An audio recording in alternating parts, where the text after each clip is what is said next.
वैसे ही कहते हैं कि नहीं निकलने देना है आपको, जेल से बर्बाद कर देना है इस पूरे जिले को, बर्बाद कर देना है पूरे परिवार को, खत्म कर दें, क्या जरूरत है। नमस्कार, यूपी तक देख रहे हैं आप। मैं हूं आपके साथ में गौरांशी श्रीवास्तव का फिर से हाजिर है हम अपना और आपका खास शो आज का यूपी लेकर।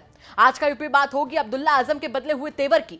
कैसे पिता पर बात आई तो अब्दुल्ला आजम आज भड़के हुए नजर आए। उनका साफ तौर पर सरकार पर निशाना था। उनका यही कहना था कि अगर आप चाहते हैं हम जेल से ना निकले, परिवार को परेशानी करना है, हमें परेशान ही करना है तो बता दीजिए। ये तमाम बातें आज अब्दुल्ला आजम ने कही, मीडिया से मुखातिब हुए। साथ ही साथ आपको बताएंगे कि कैसे सीएम योगी को संसदीय बोर्ड में शामिल नहीं किया गया, उसको लेकर जहां बीजेपी बचाव करती दिख रही है, बता रही कि आंतरिक मामला है, वहीं दूसरी तरफ चाहे कांग्रेस हो चाहे यहां पर समाजवादी पार्टी निशाना साधने का एक भी मौका नहीं छोड़ रहे। तो चलिए शुरू करते हैं आज का यूपी। आज का यूपी में सबसे पहले बात अब्दुल्ला आजम की करते हैं। आजम खान की तबीयत इस वक्त ठीक नहीं चल रही है। इसी बीच एक और मुकदमे से कहीं ना कहीं अब्दुल्ला आजम जो है वो तिलमिला गए हैं।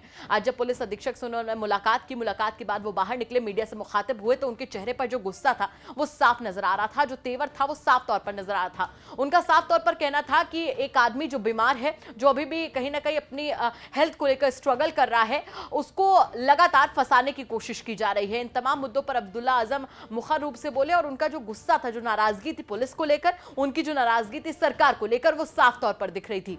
चलिए आपको भी सुनवा देते हैं कि अब्दुल्ला आजम ने आखिर ऐसा कहा क्या जो आज एक चर्चा का विषय बन गया।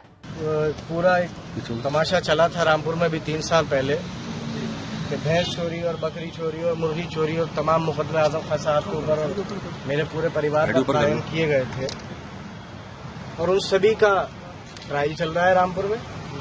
लेकिन आज सुबह एक खबर आती है कि एक वादी जो भैंस चोरी या बकरी चोरी में हो, उन्होंने ये FIR कराई है कि आजम खान साहब ये 4-5 लोग आए और उन्होंने धमकी दी। जो आदमी 20 दिन से मेदांता हॉस्पिटल में, अभी 10-15 दिन मेदांता में एडमिट रहकर आए हों और अभी भी जिंदगी और मौत की लड़ाई लड़ रहे हों अपने घर में जिस सेहत पर, क्या ये मुमकिन है?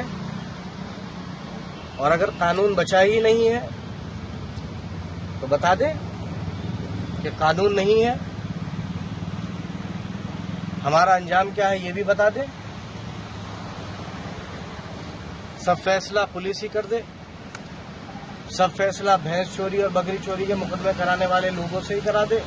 तो सुना आपने, अपने पिता आजम खान को लेकर अब्दुल्ला आजम जो है आज काफी ज्यादा हमलावर नजर आए। उनका साफ तौर पर कहना था कि सरकार सिर्फ घेरने की कोशिश कर रही है। उनका यह तक कहना था कि अगर आप चाहते हैं, आपने ठान ही लिया है कि आप हमें परेशान करेंगे तो ऐसा करिए कि हमें बाहर निकलने ही मत दीजिए। हमारे परिवार की परेशानी जो है वो तमाम चीजें उन्होंने ऐसी बातें रखी मीडिया के सामने जिससे साफ था कि आज अब्दुल्ला आजम जो है वो काफी ज्यादा गुस्से में नजर आए।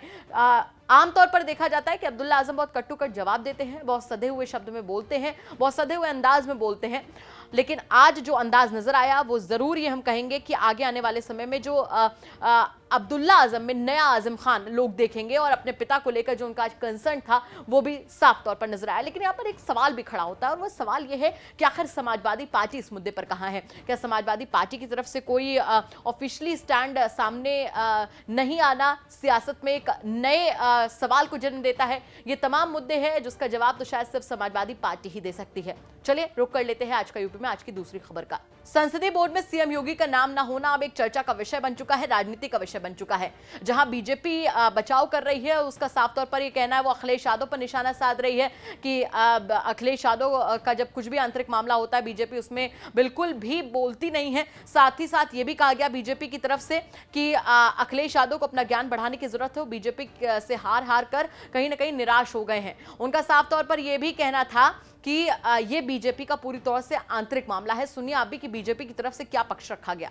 देखिए, मुझे अखिलेश जी के ज्ञान पे अभी विधान परिषद चुनाव में तरस आया तो फिर आ रहा कि लखनऊ के सांसद आदरणीय राजनाथ जी उस कमेटी के मेंबर हैं और मेरे ख्याल से जेपी नड्डा जी, आदरणीय मोदी जी के बाद राजनाथ सिंह जी का नाम है। और अगर वो ये नहीं पढ़ पा रहे हैं तो इससे दयनीय स्थिति सपा की नहीं हो सकती। भारतीय जनता पार्टी में जो उनका इंटरेस्ट है वो मैं जानता हूँ। हार को बार बार भारतीय जनता पार्टी से बार बार हारना उन्हें नहीं सुहारा, लेकिन हमला करने से पहले मुझे लगता है पढ़ने लिखने पर ध्यान देना चाहिए। और लखनऊ के यशस्वी सांसद राजनाथ सिंह उसके मेंबर हैं।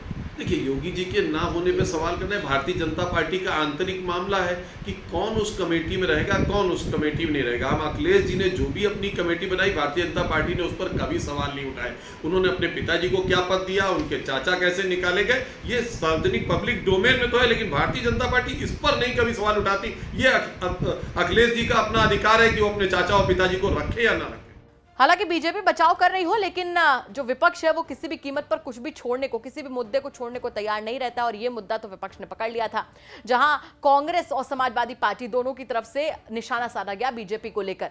जहां समाजवादी पार्टी की तरफ से अनुराग भदौरिया ने कहा कि दिल्ली वाली बीजेपी और लखनऊ वाली बीजेपी में तलवारें खींची हुई हैं, वहीं दूसरी तरफ कांग्रेस के सुरेंद्र राजपूत का साफ तौर पर कहना था कि जो आंतरिक कलह है बीजेपी की वो सामने आ रही है। ऐसे में सीएम योगी को चाहिए कि जो उत्तर प्रदेश की जनता है के लिए काम करें, और चुनाव जो है वो आते जाते रहेंगे, लेकिन हाँ, सीएम योगी को अब इन सब मुद्दों पर ध्यान देने की ज्यादा जरूरत है। तो सुनिए आप भी कि बीजेपी भले ही बचाव कर रही हो, लेकिन कैसे विपक्ष जो है वो इस मुद्दे पर सरकार पर हमलावर नजर आ रहा है। दिल्ली की बीजेपी और लखनऊ की बीजेपी में तलवारें तनी हुई हैं, साफ दिखाई पड़ रहा है।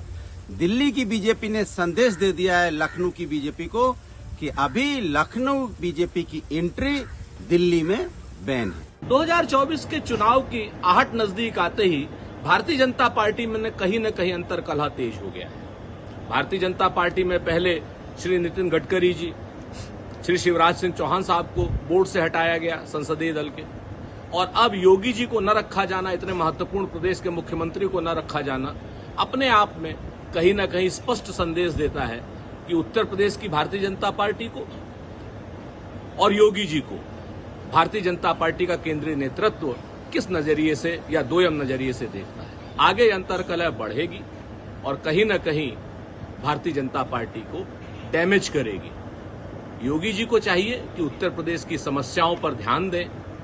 चुनाव तो आते रहेंगे, जाते रहेंगे।